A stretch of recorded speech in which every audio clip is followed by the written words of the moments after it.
Assalamualaikum warahmatullahi wabarakatuh. Gimana anak-anak hebat? Masih semangat? Baiklah, pertemuan kita kali ini kita akan membahas model atom Niels Bohr. Ingat, sebelumnya ada model atom dari Rutherford yang punya kelemahan diantaranya ini, bahwa teori atom ini tidak bisa menjelaskan mengapa elektron itu nggak bisa jatuh ke dalam inti atom, padahal dia bergerak terus begitu. Nah, ini akan diperbaiki oleh Niels Bohr. Jadi Niels Bohr itu pada prinsipnya hanya memperbaiki teori atomnya Rutherford. Nah, menurut Niels Bohr, dalam memperbaiki teori atom Rutherford itu seperti ini, bahwa atom itu terdiri dari inti atom yang bermuatan positif, di mana di situ sebagai pusat masanya, dan elektron yang beredar mengelilingi inti atom itu pada tingkat energi tertentu. Nah, tingkat energi ini biasa disebut dengan lintasan elektron atau kulit atom atau orbit. Nah, orbit yang dimaksud oleh Niels Bohr itu adalah orbit atau lintasan yang bersifat stasioner. Artinya apa? Selama elektron itu bergerak pada lintasannya, dia tidak akan pernah menyerap atau melepaskan energi. Akibatnya apa? Kalau elektron itu bergerak terus pada lintasannya, selamanya dia tidak akan pernah tertarik ke dalam inti atom. Nah, membayangkan ini, yang sudah kalian pelajari di geografi itu apa? Tata surya. Tata surya kita ini, planet ini mengitari matahari itu pada orbitnya. Dia juga stasioner, sehingga bumi kita ini nggak tertarik ke matahari. Hanya bedanya, kalau planet itu tidak bisa berpindah orbit, nah elektron ini bisa berpindah orbit. Bedanya itu. Nah, besarnya energi dalam setiap orbit itu, kalau dia nanti akan berpindah, itu sebesar ini. Delta E itu sama dengan Hf, atau sama dengan H kali C per lambda. Dengan catatan H itu tetapan Planck, F-nya ini frekuensi, C-nya cepat rambat cahaya, nah lambdanya ini panjang gelombang. Jadi kalau digambarkan model atom Bohr itu seperti ini. Ini inti atomnya. Kemudian elektron ini bergerak pada lintasan-lintasan. Nah, lintasan pertama ini tingkat energinya E1. Lintasan kedua itu tingkat energinya E2, ketiga E3, begitu seterusnya, dengan catatan makin besar lintasannya itu tingkat energinya makin besar. Nah, ini lintasannya itu biasa disebut dengan kulit pertama dengan notasi N1, kulit kedua dengan notasi N2, kulit ketiga N3, begitu terus sampai pada kulit yang ketujuh, berarti nanti N7. Nah, kulit-kulit itu diberi nama tertentu. Kulit pertama ini diberi nama K, pakai huruf kapital. Kulit kedua L, kulit ketiga M. Begitu terusnya sampai pada kulit yang ke-7. Nah, yang berikutnya anak-anak, masing-masing orbit tadi itu isi elektronnya juga nggak sama. Bisa ulangi, masing-masing orbit ini tadi isi elektronnya ini tidak sama. Jadi kulit pertama ini isinya tidak akan sama dengan yang kedua, begitu seterusnya. Nah, berapa jumlah elektron maksimumnya? Nah, ini elektron maksimum tiap kulit itu adalah 2n pangkat 2. Maksudnya apa? Pada kulit yang pertama, elektronnya berapa maksimum? Berarti 2 kali, tadi kulit pertama kan n nya 1, 2 kali 1 pangkat 2 berarti 2. Kulit kedua berarti elektron maksimumnya baik 2 kali 2 pangkat 2 ada 8 gitu ya. Terus kulit ketiga, nah elektron maksimumnya berarti 2 kali 3 pangkat 2. Nah, ada 18 elektron. Begitu seterusnya. Nah, susunan elektronnya ini tiap kulit itu biasa disebut dengan konfigurasi elektron. Kalau kita membuat konfigurasi elektron, itu ada beberapa aturan yang harus kita pahami. Yang pertama ini, yang diisi pertama itu adalah kulit pertama. Jadi kulit yang terdalam, kulit K. Tadi ingat bahwa kulit K itu maksimum 2. Dia diisi dulu sampai maksimum. Nah, kalau masih ada elektron, maka elektron berikutnya ini akan mengisi pada kulit yang berikutnya. Kulit berapa? Kulit L. Nah, kulit kedua. Sampai penuh ini. Ingat tadi maksimum berapa? 8. Kalau L sudah penuh 8, kok masih ada lagi elektronnya, dia mengisi ke berikutnya begitu. Nah, mulai ngisi yang ketiga itu ada beberapa ketentuan. Ini yang pertama, kalau sisa dari kulit L tadi itu kurang dari atau sama dengan 10, maka kulit M itu maksimumnya tidak 18, tapi maksimumnya hanya 8 elektron. Ingat, kalau sisanya ini kurang dari atau sama dengan 10, yang mau masuk di kulit M itu, M maksimum tidak 18, tapi hanya 8.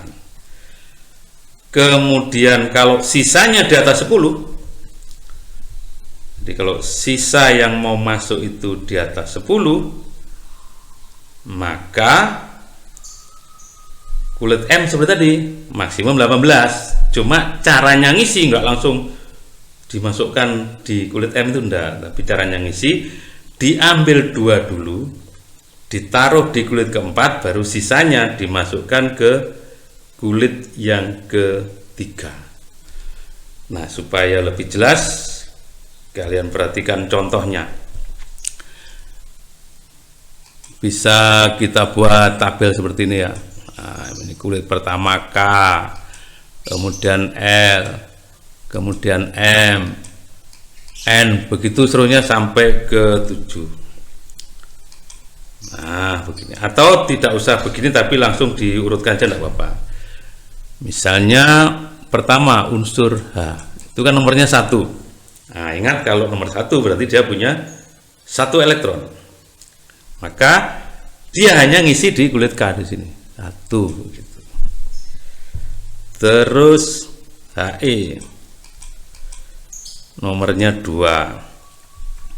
Ini E loh ya, ini HE nomornya 2. Berarti kan dia punya 2 elektron, berarti semua di sini. Terus Li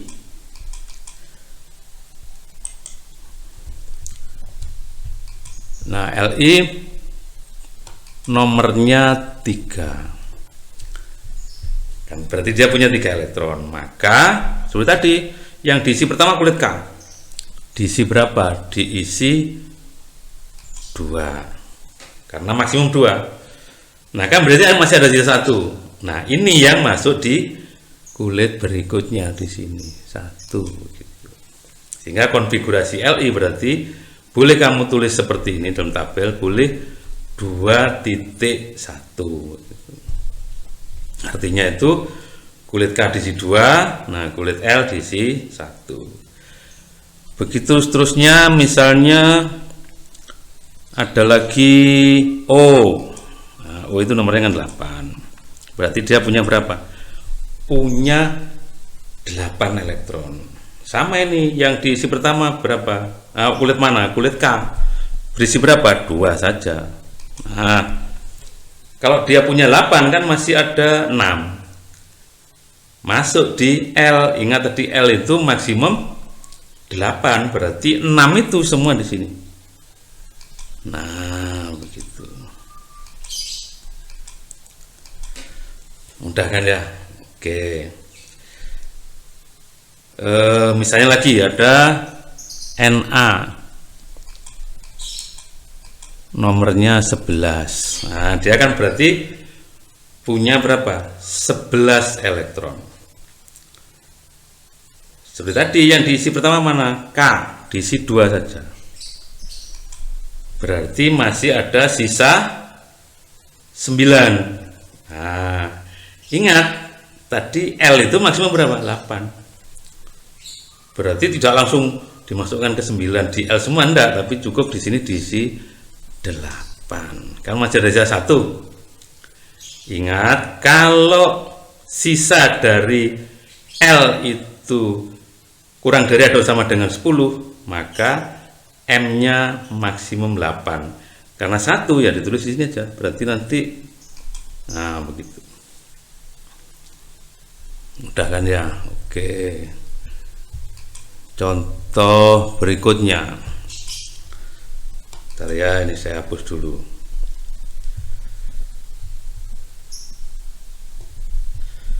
Contoh berikutnya, misalnya yang nomornya agak besar.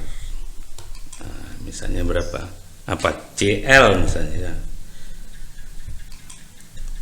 CL itu,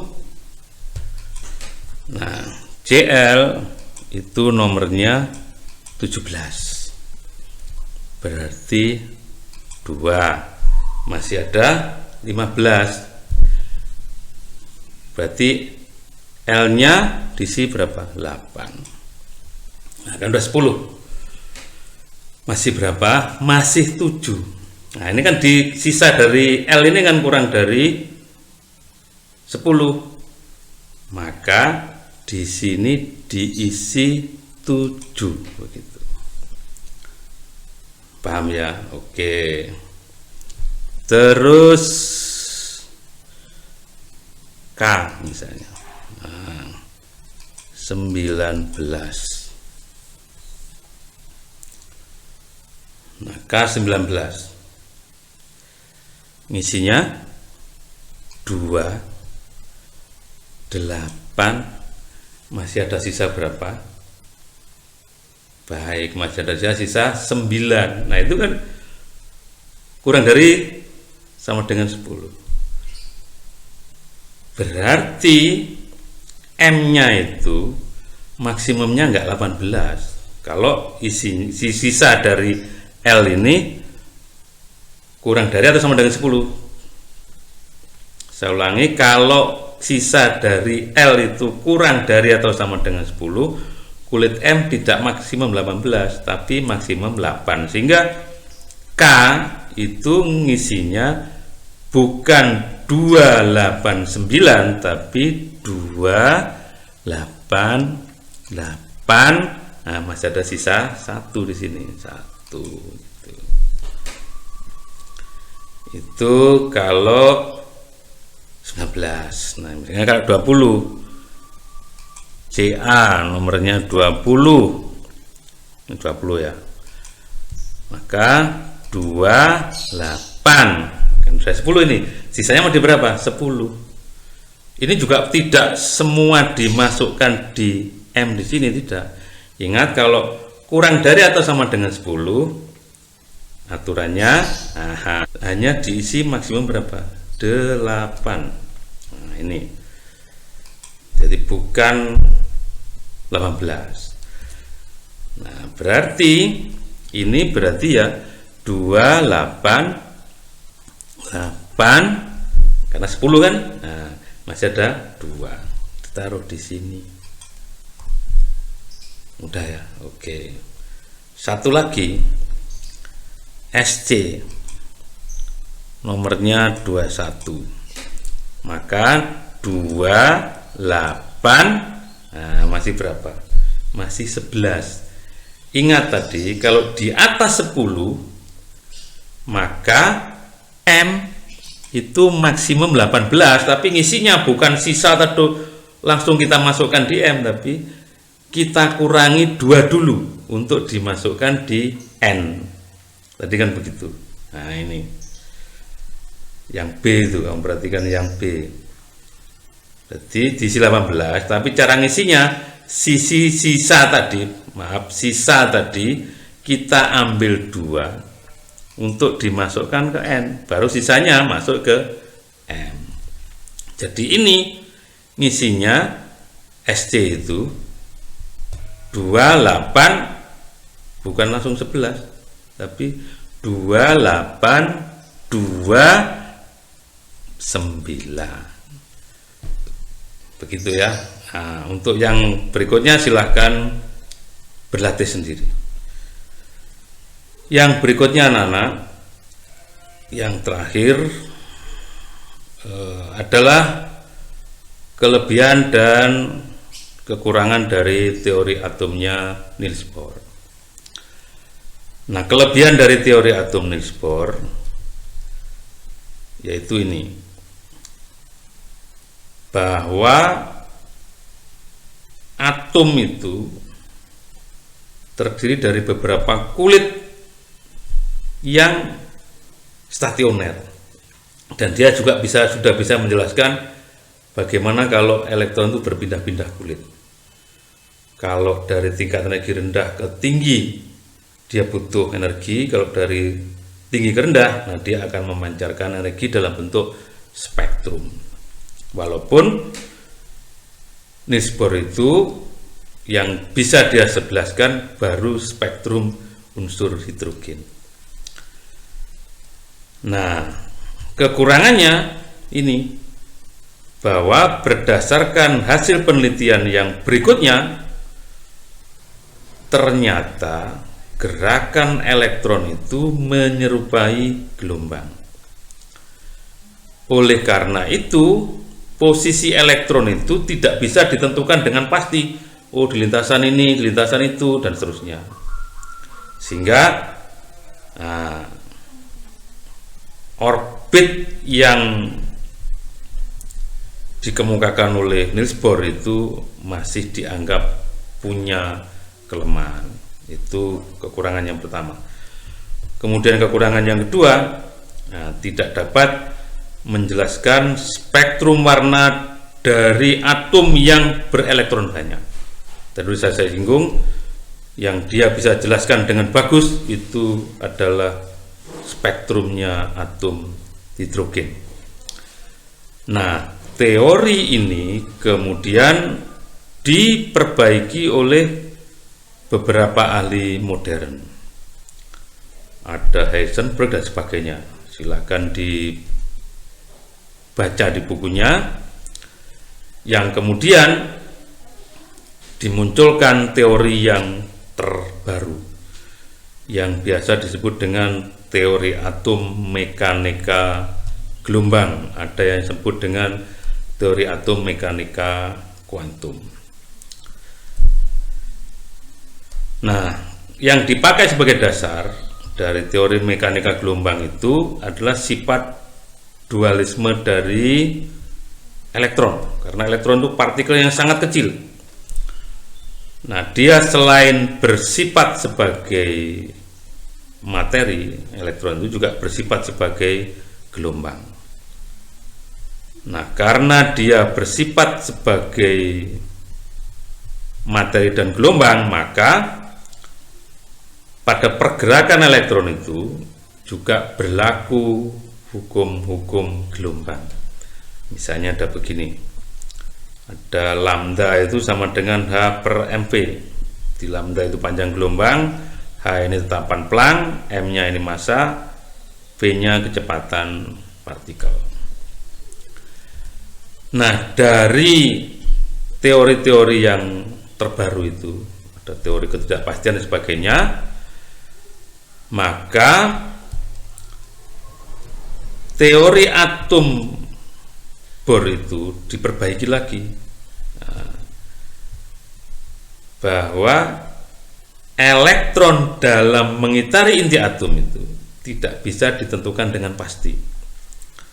Yang ditentukan itu, yang bisa ditentukan, saya ulangi, adalah daerah dengan peluang terbesar atau kebolehjadian terbesar ditemukannya elektron. Yang itu disebut dengan orbital. Sehingga kalau kita menggambarkan teori atom yang baru, nah, elektron itu digambarkan dengan banyak titik-titik, yang itu merupakan tadi kebolehjadian ditemukannya elektron. Itu teori mekanika gelombang. Yang berikutnya akan kita perdalam di KD yang berikutnya. Pertemuan kita kali ini saya cukupkan sekian. Seperti biasa, kalau ada kesulitan bisa menghubungi saya lewat Jabri atau lewat grup mapel kita. Saya ulangi, jangan malu bertanya dan jangan lupa selalu membaca. Terima kasih atas perhatiannya. Mohon maaf jika ada kekurangan. Assalamualaikum warahmatullahi wabarakatuh.